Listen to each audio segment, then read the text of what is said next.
hadir di hadapan saya salah satu anggota DPRD Kabupaten Wajo dari fraksi P3. Beliau juga saat ini berada di Komisi 3. Jadi sudah paslah kehadiran beliau di sini untuk menjawab sejumlah pertanyaan masyarakat di bawah. Oke, langsung saja saya sapa Puang Andi Yusri. Selamat datang, Puang. Assalamualaikum warahmatullahi wabarakatuh. Iya. Apa kabar hari ini? Alhamdulillah. Artinya sekarang ini dalam sehat walafiat. Iya. Kita nikmati pemberian Allah Subhanahu wa taala bahwa ini adalah rizki atau rezeki terbesar untuk umat manusia, itu adalah kesehatan. Mungkin kira-kira seperti itu. Terima kasih. Karena memang kesehatan ini yang paling mahal, Pak. Paling mahal. Kalau kita sehat-sehat saja semua selesai barang. Iya. Ya, jadi ini kan banyak sekali pertanyaan-pertanyaan dibawa di tengah-tengah masyarakat kita. DPRD itu benar-benar mengawasi kah atau sekedar rapat? Ini kan banyak nih. Tapi tunggu dulu, belum kita jawab. Sejauh ini kita mau lebih kenal dulu Puang Yusri ini asalnya dari mana sebenarnya sampai terjun ke dunia politik, bahkan sudah periode ketiga, Puang. Iya. Iya. Ini mungkin pertama kali juga saya hadirkan. Kalau dulu-dulu di Warkop selalu tidak sempat ini, tidak ketemu waktu. Hari ini langsung saya kita dengar, Puang, ini dari mana asal tak, Puang? Terima kasih. Iya. Saya Andi Yusri. Kalau asal itu dari Wajo, Sopeng. Jadi kalau dirunut itu, Wajo itu dari Kecamatan Bola dan dari Kecamatan Gilireng. Jadi ibu itu asal dari Gilireng. Jadi bapak itu dari Kecamatan Bola, tapi ibu ini Gilireng dengan Sopeng kota. Oh, Sopeng. Jadi kalau kadang-kadang orang nanya itu asli mana sih? Iya. Ya aslinya sih ya campur. Ya. Artinya Sopeng iya, Wajo iya.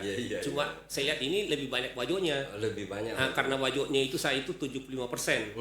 Karena 75% Wajonya, sedangkan Sopeng itu 25%. Begitu, karena ibu Sopeng Wajo, sedangkan bapak itu asli Wajo, Kecamatan Bola, tepatnya itu di Kelurahan Solo. Jadi kira-kira seperti itu. Sebagian masyarakat Wajo itu pasti kenal lah beliau. Wah, cuma ini lebih afdolnya kalau kita sampaikan lagi untuk selalu mengingatkan. Siap. Nah, tapi kedengarannya ini kita Puang tidak terlalu dengar kayaknya biasa di luar mungkin. Ya. Terlalu banyak waktu di luar mungkin karena bahasa Bugisnya juga tidak terlalu nggak begitu pas ya. Iya, tidak. Mungkin ada cerita-cerita di luar kita dulu ini, Puang. Jadi begini. Kalau saya itu saya lahir di Makassar. Oh, memang di Makassar. Saya lahir di Makassar itu di tepatnya itu di Rumah Sakit Lebuang Baji. Itu di tahun 1967.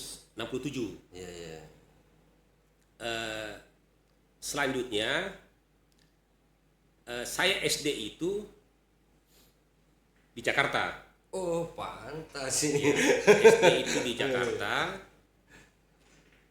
Sebenarnya sih pertama kali saya masuk TK itu adalah di kota Wajo ini, adalah di ada TK dulu itu di Tempe. Saya tamat di situ. Setelah itu saya lanjut ke Jakarta itu dari kelas 1 SD di Jakarta lah begitu. Iya. Setelah SD di Jakarta, masuk di SMP itu adalah kembali lagi ke Makassar. Oh, Di Makassar itu adalah SMP Negeri 3 Makassar di Jalan Bajigau. iya. Tamat dari SMA 3 Bajigau itu di Makassar itu, saya melanjutkan tetap di Makassar di SMA Negeri 5 Makassar. Makassar. Iya. Setelah tamat di Makassar itu lanjut ke tingkat lebih atas Iya. itu saya di Bandung. Oh. Jadi di Bandung itu saya 1 tahun. Nah, di Bandung 1 tahun, tepatnya itu waktu itu di Bandung itu di Poltek ITB, di Poltek ITB itu, tapi itu saya 8 bulan ya, 8 bulan, sekitar 7 bulan itu berhenti. Berhenti di Poltek. Berhenti di situ. Setelah berhenti di situ, saya ke Jogja. Saya ke Jogja, ikut tes di situ di Jogja itu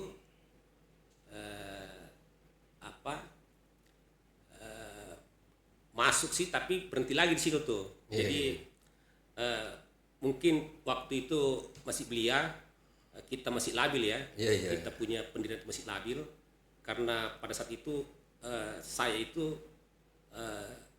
maunya serba instan, Iya. serba cepat apa segala.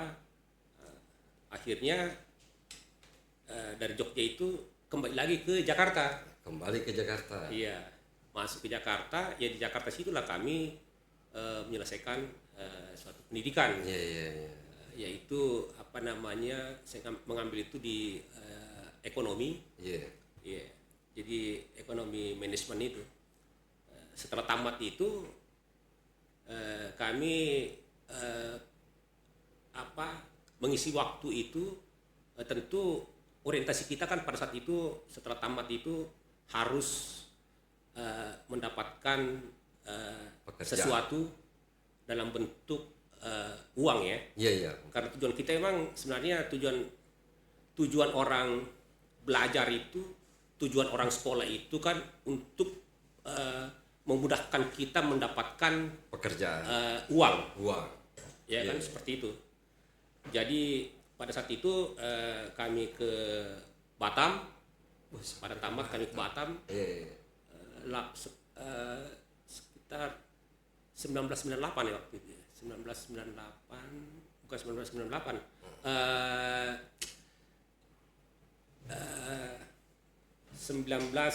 1994 waktu itu. 94. Saya ke Batam. Ya, ke Batam itu kami mau melamar dari beberapa perusahaan, karena pada saat itu memang tahun 1994 itu di Batam itu kan lagi sementara booming-boomingnya. Iya. Orang mencari pekerjaan karena orang pikir itu bahwa di Batam itu adalah disitulah perusahaan-perusahaan asing Iya. yang banyak mendirikan usaha karena adanya kemudahan usaha dari otorita Batam. Jadi kami ke sana.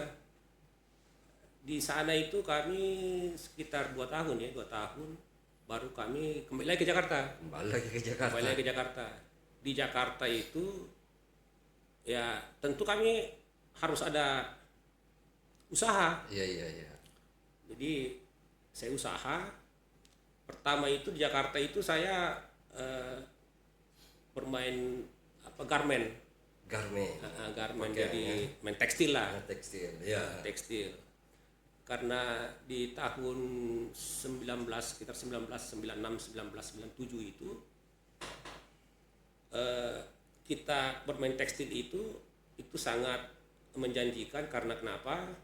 Waktu itu kan barang-barang import itu dari dari China itu kan belum masuk.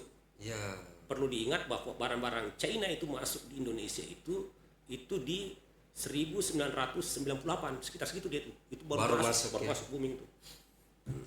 Baru dunia tekstil kita ini diserang Itu luar biasa tuh masuk tuh dari China itu kan, barang-barang termasuk kita import. di Wajo ini kan sutranya sudah kebanyakan bahan Iya. baku dari sana. Kalau kita berbicara sutra, Iya. ya, China itu justru mereka produsen sutra terbesar di dunia. Dan China itu kan dia sutranya itu kan dia bisa bisa di wash. Iya, iya. Kalau kita kan nggak bisa kan? Nggak bisa. Kalau mereka bisa di wash dia. Makanya banyak orang-orang kita ini orang-orang Indonesia lah ya. Iya. Ya mungkin lebih memilih produk-produk dari China. China itu karena Iya. mereka bisa di wash kan. Lebih leluasa dia berkreasi di situ uangnya. Iya. Ya, seperti itu. Jadi mungkin itulah sekelumit lah ya. dari saya. Terjawab sudah ini. Sebenarnya saya punya rasa penasaran karena ini gaya bicaranya jauh berbeda. Saya biasa dengar-dengar, wah ini kayaknya kebajakan di luar ini. Referensinya juga luar biasa, Puang. Selalu kita mengeluarkan referensi-referensi yang di luar daripada pemikiran saya. Jadi semoga nanti di pembahasan kita berikutnya ini lebih luas lagi.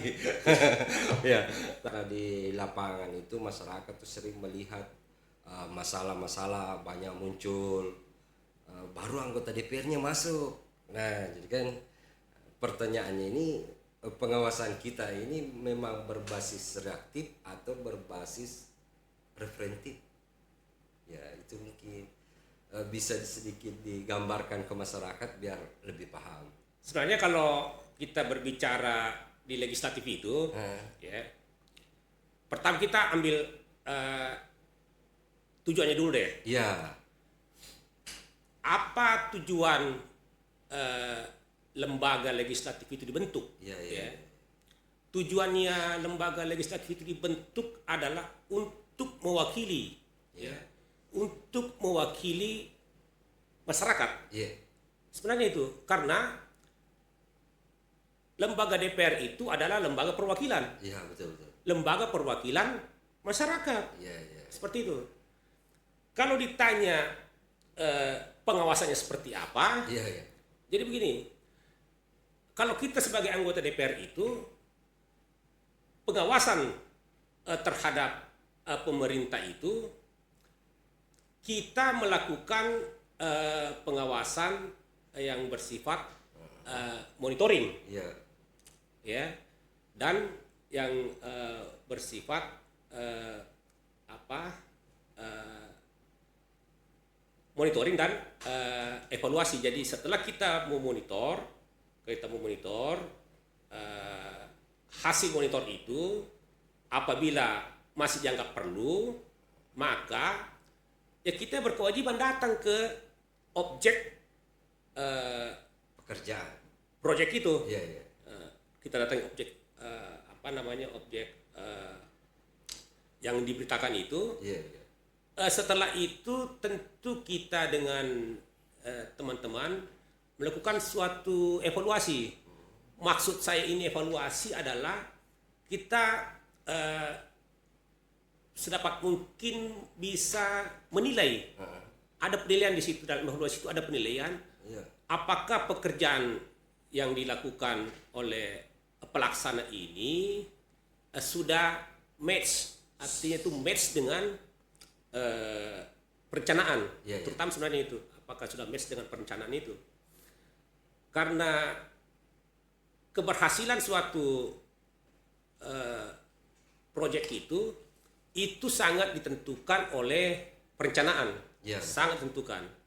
Karena kenapa saya katakan sangat ditentukan oleh perencanaan? Karena begini, perencanaan itu tujuannya itu adalah untuk membuat terang suatu rencana, di mana rencana itu pasti kita sudah menentukan tujuan yang kita harus capai. Jadi perencanaan itu kan perencanaan itu membuat terang suatu rencana di mana rencana itu sudah kita menetapkan tujuan yang akan kita capai. Kan seperti itu. Dan perencanaan ini sebenarnya terkoordinasi. Semua sektor Terkoordinasi mulai dari sebenarnya ini Baprit Banda Baplit Banda itu tetap terkoordinasi dengan dinas teknis. Itu harus. Dinas teknis nanti ini setelah proyek itu dilelang ataukah misalnya PL pengadaan langsung atau penunjukan langsung, itu dinas teknis ini kan ada ini namanya ini PPTK-nya. Ya, ada PPTK di situ. Ada namanya PPK-nya, pejabat membuat komitmen, itu semua terkoordinasi itu mulai dari Baplit Banda itu. Ya, ya. Nah, di entitas proyek ini kan ada konsultan perencana Ya, yang menghitung itu kan. menghitung anunya. Misalnya dia punya apa namanya anggarannya sekian, jangkauan volume dari proyek ini sekian. Ya, ya. Nah ini apa namanya ini konsultan perencana ini kan ini pihak swasta nih, Ya, pihak swasta nih kan. Mereka kan dapat fee itu sekitar 3,5% kalau nggak salah itu 3,5% apa 4,5% itu dari nilai proyek. ya, ya. Kan seperti itu. Nah ini semua ini harus terkoordinasi semua nih, nggak bisa putus mereka tuh. Kalau itu dilakukan secara benar, ya tentu hasil yang ingin dicapai ya sesuai dengan rencana, Ya, ya. seperti itu. Tapi kan takutnya juga persepsi masyarakat itu dengan persepsi pengelola atau dalam hal ini pelaksana berbeda. Ya mungkin saja dianggap orang di luar itu bahwa ini tidak baik. Bisa saja kacamata pelaksana kegiatan itu lebih bagus. Karena kan masing-masing punya tujuan beda nih melihat sesuatu dari luar dengan dari dalam. Begitu bayangan saya, Pak. Ya, jadi begini, prinsipnya itu kan artinya bahwa proyek pemerintah ini ya yang ingin dibangun itu tentunya kan itu melalui tahapan ya, Ya, kan ada panjang tahapan. tahapannya itu kan. Misalnya mulai dari musrembang lah, Ya, misalnya mulai dari Reses. pertemuan anggota DPR dengan konstituen, ya, dan misalnya lagi dengan pada saat pertemuan pada saat masa reses. ya, ya. Itu kan semua kan apa namanya masyarakat di situ kan apa Punya ruang untuk menyampaikan ya, Iya. mengusulkan. betul. Iya, iya. Artinya masyarakat memang itu berhak untuk memberikan masukan dan usulan Iya, iya. baik kepada kita misalnya di anggota DPR itu dan kepada pemerintah, itu hak masyarakat kok. Iya, iya, iya. Apalagi pendapat itu untuk apa untuk umum ya. Iya, iya. Artinya kalau semacam proyek itu kan sifatnya itu kan umum. Umum. Iya, karena apa yang dilakukan pemerintah itu bukan sudah otomatis itu bukan untuk pribadi. Iya, iya. Pasti Untuk masyarakat. Pasti kan untuk masyarakat kan, Iya, berarti kan iya. untuk umum. Jadi menurut saya sih yang paling utama itu supaya tidak apa namanya ini terjadi tidak miss lah. iya harusnya tekanan paling utama tuh ya pressure situ saya tekankan itu adalah perencanaan Iya, iya, iya. di situ, karena kapan perencanaan itu dia berjalan secara match ya, secara cocok perencanaan ini berjalan, apalagi mereka terkoordinasi Iya. sampai selesai dan sesudah selesai itu tetap terkoordinasi, itu ya hasilnya ya sesuai dengan tujuan yang ingin dicapai atau yang tujuan yang sudah ditetapkan, pasti seperti itu. Karena kan memang yang tadi kalau pertanyaan saya tadi ini kan terkait berbeda pandangan antara masyarakat dengan pemerintah dalam hal ini sebagai pengelola. Cuma kan memang terjadinya itu biasanya kan dia mengusulkan Ya, terus mengusulkan sesuatu, Iya. anggaplah pembangunan A, bangun Iya. ini. Iya. Tapi itu diusulkan misalnya melalui Iya. Musrembang, Reses, Iya. tapi ujung-ujungnya yang datang Pak Iya. beda. Iya. Inilah yang kadang-kadang membuat bahwa lebih saya butuhkah yang ini daripada yang ini. Nah, di situ kadang-kadang kalau kita melihatnya di DPR seperti apa itu? Ini sebenarnya ini pertanyaan yang bagus sekali. Iya, Karena memang ini yang selalu ditanyakan oleh masyarakat. iya, Contoh misalnya Musrembang. iya, Kenapa sebenarnya ini sudah kita kasih masuk beberapa kali, bahkan di tingkat kecamatan Iya. sudah masuk sebagai suatu Prioritas. program prioritas. iya. Tapi kenapa nanti ujung-ujungnya nanti ini nggak ada? Bukan itu yang dia. Nah, begitupun biasa itu di di reses itu Reses, iya. selalu masyarakat bertanya kenapa kita sudah usulkan kok ini berapa kali, ya kan? Tapi nggak masuk di tingkat Pelaksanaan. RKPD, Iya. ya, RKPD itu nggak masuk. Jadi mungkin yang perlu yang kita kita patok dulu nih, yang kita patok bahwa tentu terkait dengan anggaran. Iya, Ya. iya, iya, iya. Kalau semua misalnya usulan masyarakat itu, ya itu kan impossible ya. Iya, iya. Kalau setiap usulan itu terlaksana kan begitu. Itu nggak demikian lah ya. Iya. Nggak demikian. Jadi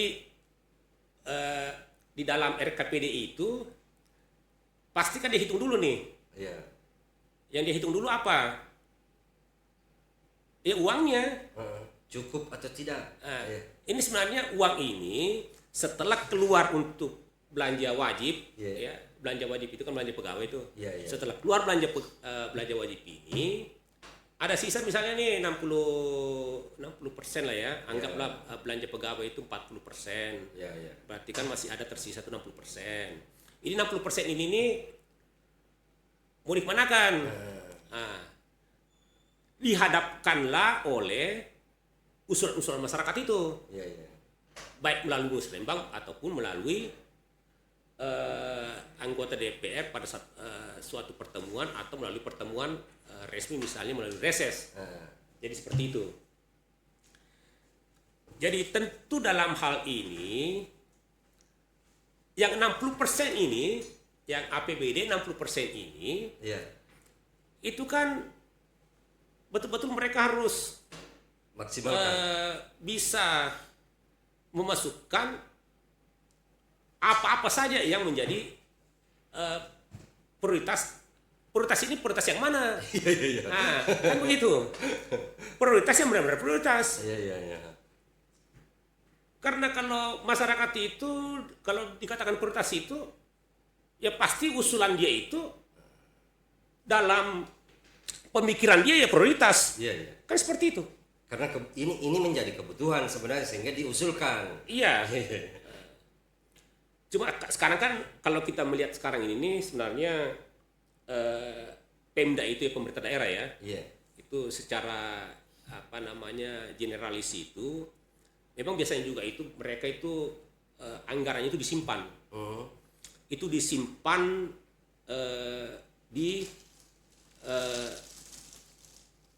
masuk kepada program-program dan itu memang biasanya itu diangkat. Iya. Makanya itu sebenarnya kalau kita mau jujur kalau kita buka SIPD itu, Iya. di SIPD itu setiap mata-mata anggaran itu pasti lebih tinggi. Iya. Karena kenapa? Artinya bukan hanya di Pemda Wajo, semua Pemda seperti saya pikir seperti itu. Tapi ini kan pendapat pribadi saya. Iya. Pendapat pribadi saya. Karena Pemda menyimpan anggaran-anggaran itu di dalam bentuk proyek-proyek itu di SIPD itu kan nantinya mereka akan gunakan nanti itu di APBD perubahan, disimpan dari seluruh dia. Iya, iya, iya, iya. Jadi misalnya nilainya sekian, itu di-up, Iya, iya. diangkat itu, diangkat. Makanya kalau mau diperiksa, pasti kita bertanya lah, ini di SPD ini untuk satu mata anggaran ini kok seperti ini. Iya.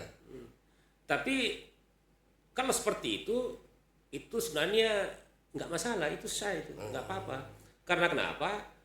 Disitulah sebenarnya kepiawaian. Ya, strategi perencanaan. Kepiawaian Pemda itu untuk menyimpan anggaran, untuk mempersiapkan di anggaran perubahan. Iya, iya. Kan seperti itu. Pada saat anggaran perubahan nanti di situ dipakai sebenarnya. Karena kan kalau dia mau buat sekarang nasa ngoge puang siliwat sidapi ya dia, jadi menunggulah masa perubahan. Tapi memang kecenderungannya seperti itu. Kadang-kadang kan masyarakat bingung, wah sebenarnya saya butuhkan itu yang ini. Anggaplah katakanlah pilihannya adalah jembatan. Biasa-biasa itu jembatannya ternyata jembatan ya, nah perlu ada masyarakat yang sebelah sini sebenarnya. Nah, itu kan terjadilah persepsi di situ bahwa wah, ini rugi-rugi kita ini selalu mengusulkan sesuatu tapi tidak diakomodir. Yeah. Tapi nanti kita lanjut karena sudah disinggung tadi ini soal LPSC. Ini kan menarik juga ini soal LPSC, Pak. Yeah. Memang sejauh ini DPRD itu mengawasi proses di LPSE atau kayak mana proses pengawasannya di situ? Atau adakah keterlibatan pengawasannya DPRD di situ untuk LPSE? Baik. Yeah. Jadi begini, kalau kita berbicara LPSE itu ya, yeah. Mungkin pertanyaan begini, kenapa ada proyek dilaksanakan tanpa melalui LPSE atau tanpa melalui lelang? Kenapa bisa terjadi? Mungkin seperti pertanyaan mungkin. Sebenarnya saya mau merunut, Bang, karena saya merunut dari persepsi orang gitu kan. Terkadang mereka itu menilai rapi ini LPSE tapi sejatinya tidak jujur.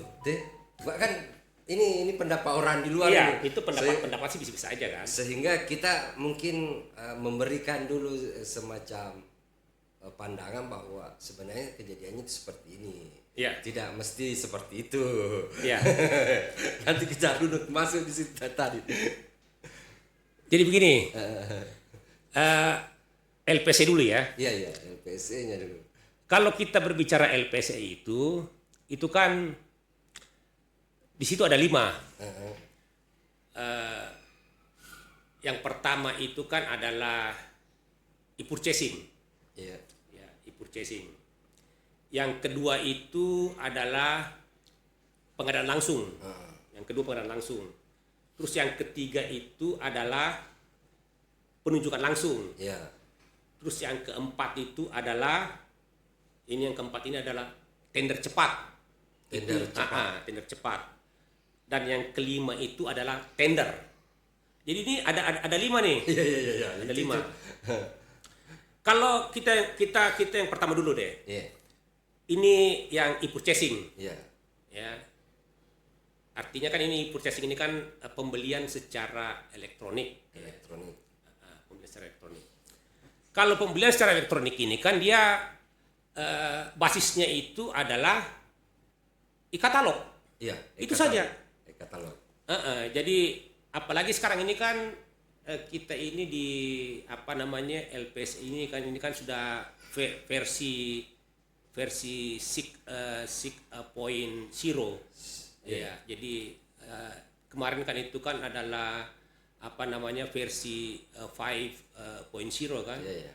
Nah, ini perbedaannya ini sebenarnya untuk e-purchasing ini justru lebih bagus yang 6.0 ini. Karena kenapa? Karena masing-masing penyedia itu saling bisa melihat harga yang disajikan di e-katalog itu. Lebih transparan lah dia kan. Transparan dan bisa berkompetisi di situ. Oh iya iya, betul betul. Misalnya nih dinas, katakanlah inilah apa nama ini, sekretariat dewan ini Iya. ada acara rapat. Kalau ada acara rapat itu kan biasa itu ada makanan, Konsumsi, ada makanan ya dalam bentuk makanan berat dan ada makanan ringan itu.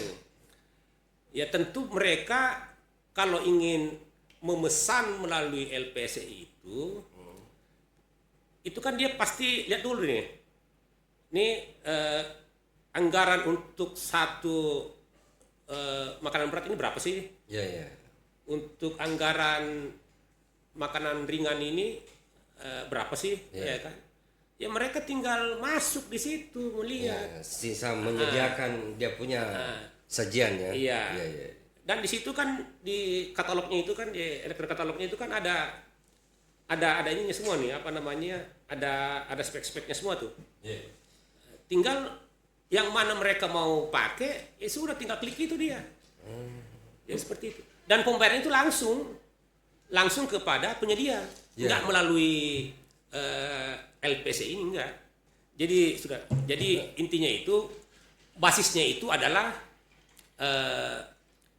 katalog, e-katalog itu, elektronik katalog, basisnya situ dia. Terus yang kedua ya,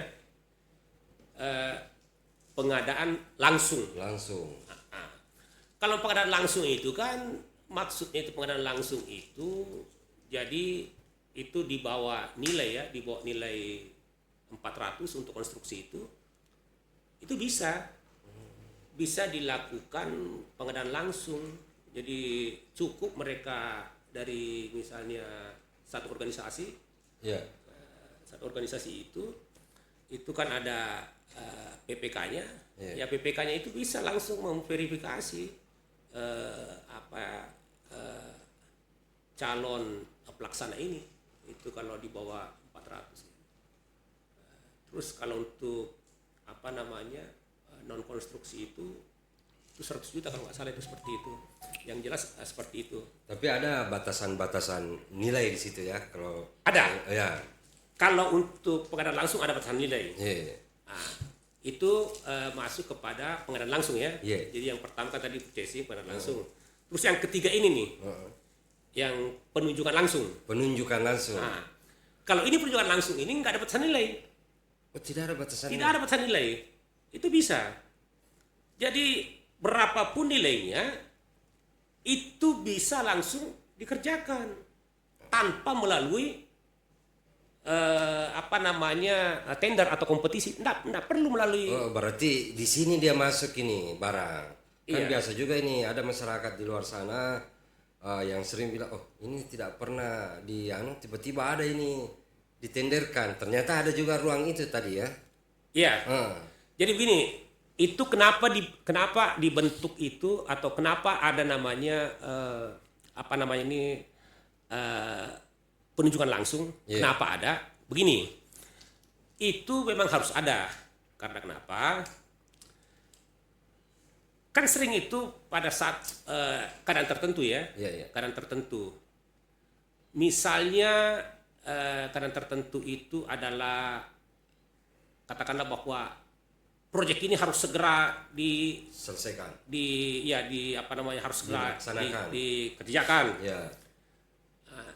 Untuk mempercepat proses itu, ya tentu ya dilakukan penunjukan langsung. Iya. Ya kan, penunjukan langsung itu dilakukan untuk mempercepat proses ya. Iya. Terus yang kedua, kan ada juga memang barang, ya, barang ini sifatnya ini hanya satu. Iya. Hanya satu yang sebagai penyedia. Hanya satu.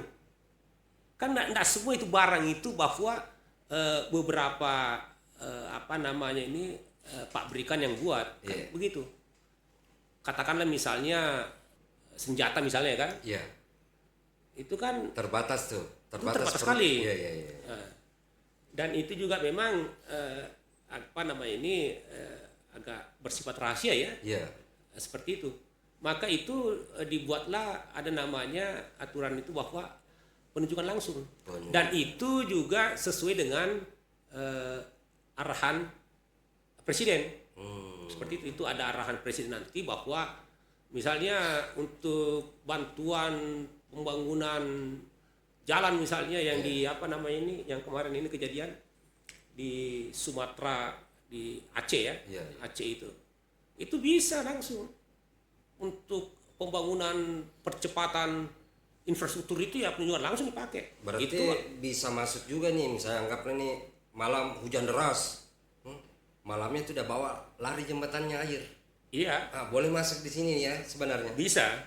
Yang jelas kalau namanya penunjukan langsung itu sesuai dengan apa namanya poin-poin itu adalah arahan presiden. Iya. Seperti itu karena ini kan sebenarnya ini kan perpres juga nih. Dia bersifat Iya, kan? urgensi kepentingan pusat ini ke bawah. Harus cepat ya kan, harus cepat. Harus Iya, cepat. Iya. Harus cepat. Penjadi terbatas seperti itu. Dan yang apa namanya ini yang ketiga itu adalah barang ini sifatnya rahasia. Barang ini sifatnya rahasia itu bisa. Tapi kadang-kadang juga ini ada yang bilang itu pemenang tender selalu bisa ditebak, bilang ini. Iya, jadi begini. Iya. Sebenarnya di apa namanya ini di LPC itu kan begini pertanyaannya begini nih. Iya. Siapa yang menentukan pemenang? Kan begitu kan? Iya, betul. Siapa yang menentukan ini pemenang ini? Iya. Jawabannya adalah bahwa LPC ini mereka akan membentuk suatu pokja. Ada pokja. Ada pokja pemilihan namanya. Ada Pokja pemilihan. Jadi LPC ini bentuklah suatu pokja pemilihan. Iya. Pokja pemilihan inilah yang akan menentukan. Ya. Kalau untuk apa namanya yang sifat tender ya. Iya. Pokja inilah yang akan menentukan, Pokja pemilihan akan menentukan. Tugasnya Pokja ini adalah verifikasi data dulu. Ya. Verifikasi data perusahaan. Setelah data apa namanya verifikasi data perusahaan, verifikasi lagi dari track record. Nih track recordnya seperti apa nih? Iya. Kan harus seperti itu dilakukan. Ya kan. Kalau misalnya track recordnya anggaplah misalnya ini cukup baik atau baik sekali, ya mungkin yang baik sekali diambil. Iya. Kan seperti itu kan. Artinya ini kalau secara proseduralnya seperti itu. Iya. Ya. Ini kan kita berbicara ini kan prosedural ya. Prosedural. Kalau ada yang katakan bahwa under table ya, yaitu di luar sistem ini. Di luar narasi kita ini. Iya. Kan? Kita ini kan berbicara proseduralnya aja kan. Karena yang seperti itu nggak ada yang tahu. Iya betul, kan? Betul. Kalau misalnya bilang under table, ya kan kita nggak tahu itu. Kita ada apa tidak kan kita nggak tahu. Bisa kita jaga di Nggak boleh, betul sekali. Nggak boleh juga kita menjustifikasi orang seperti itu kan. Nggak boleh. Jadi kalau secara proseduralnya seperti itu. Ya kan. Jadi track record harus dilihat. Terus dia juga harus mengetahui bahwa perusahaan ini biasa mengerjakan proyek-proyek seperti apa. Jadi jangan sampai nanti dia menangkan itu suatu pelaksana ini atau perusahaan ini dia menangkan ini sementara perusahaan ini belum pernah melaksanakan pekerjaan yang sebesar ini misalnya. Itu kan harus disesuaikan juga ya. Harus apa namanya harus match itu kan. Jadi this is the point bahwa LPSE itu kalau untuk tender ini adalah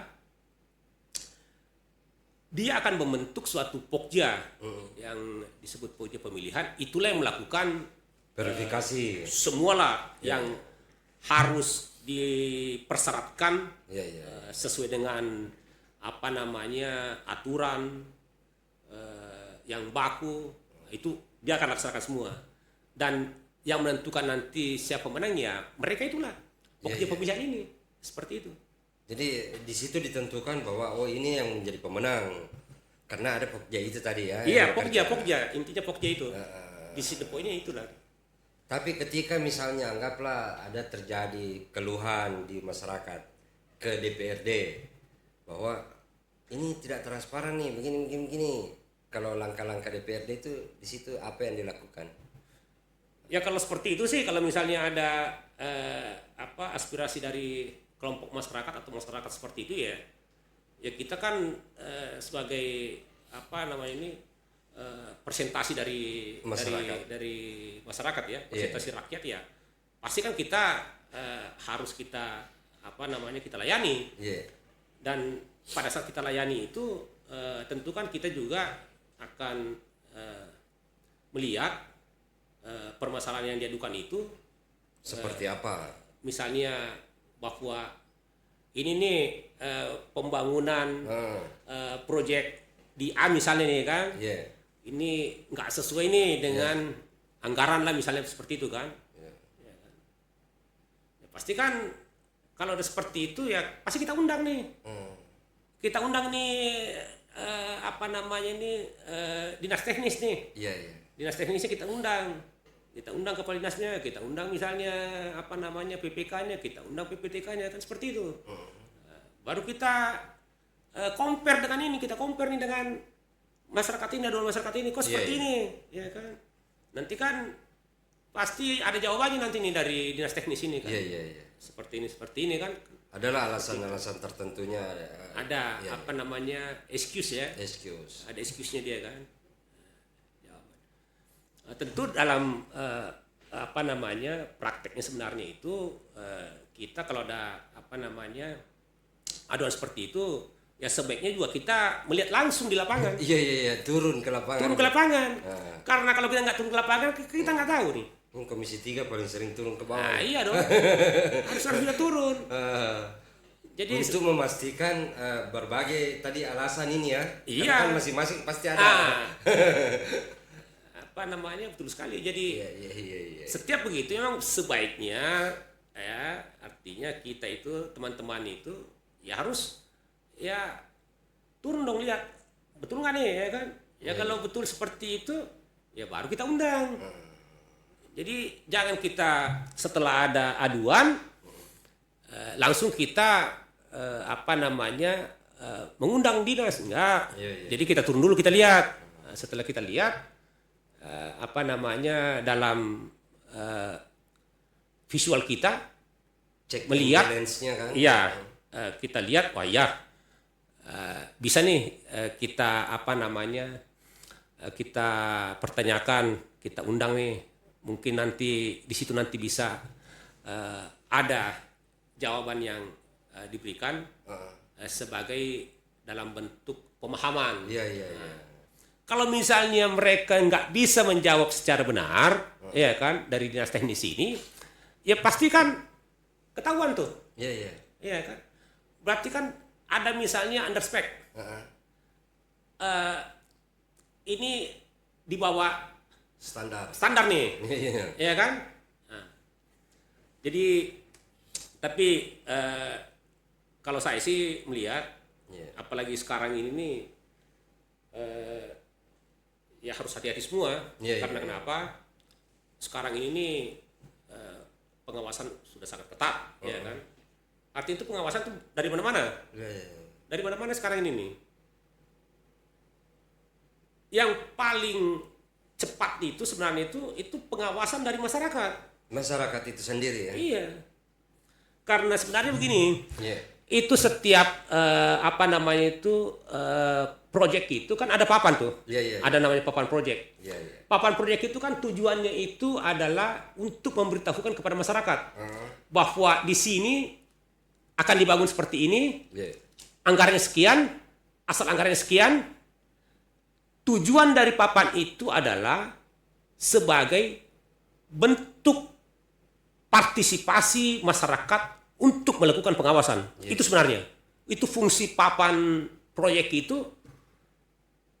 Bukan hanya untuk nilai dan pekerjaannya, tapi fungsi dari papan itu memberikan kesempatan kepada masyarakat untuk melakukan pengawasan terhadap proyek yang dilaksanakan itu. Jadi seperti itu. Karena memang partisipasi masyarakat ini sangat diharapkan ya dalam proses pengawasan. Ya, Karena walaupun tidak seperti demikian kan sebenarnya saya ini sebagai masyarakat kadang-kadang juga nanti berkaitan dengan baru bergerak, artinya aktif ya lo bolaku. jadi nah itu kan lebih cepat tuh. Karena dia terbawa sendiri untuk menyampaikan aspirasi itu karena berada di lingkungan interestnya. Oke, terima kasih banyak. Sampai jumpa di jejak Bang Ical berikutnya. Assalamualaikum warahmatullahi wabarakatuh. Waalaikumsalam warahmatullahi wabarakatuh.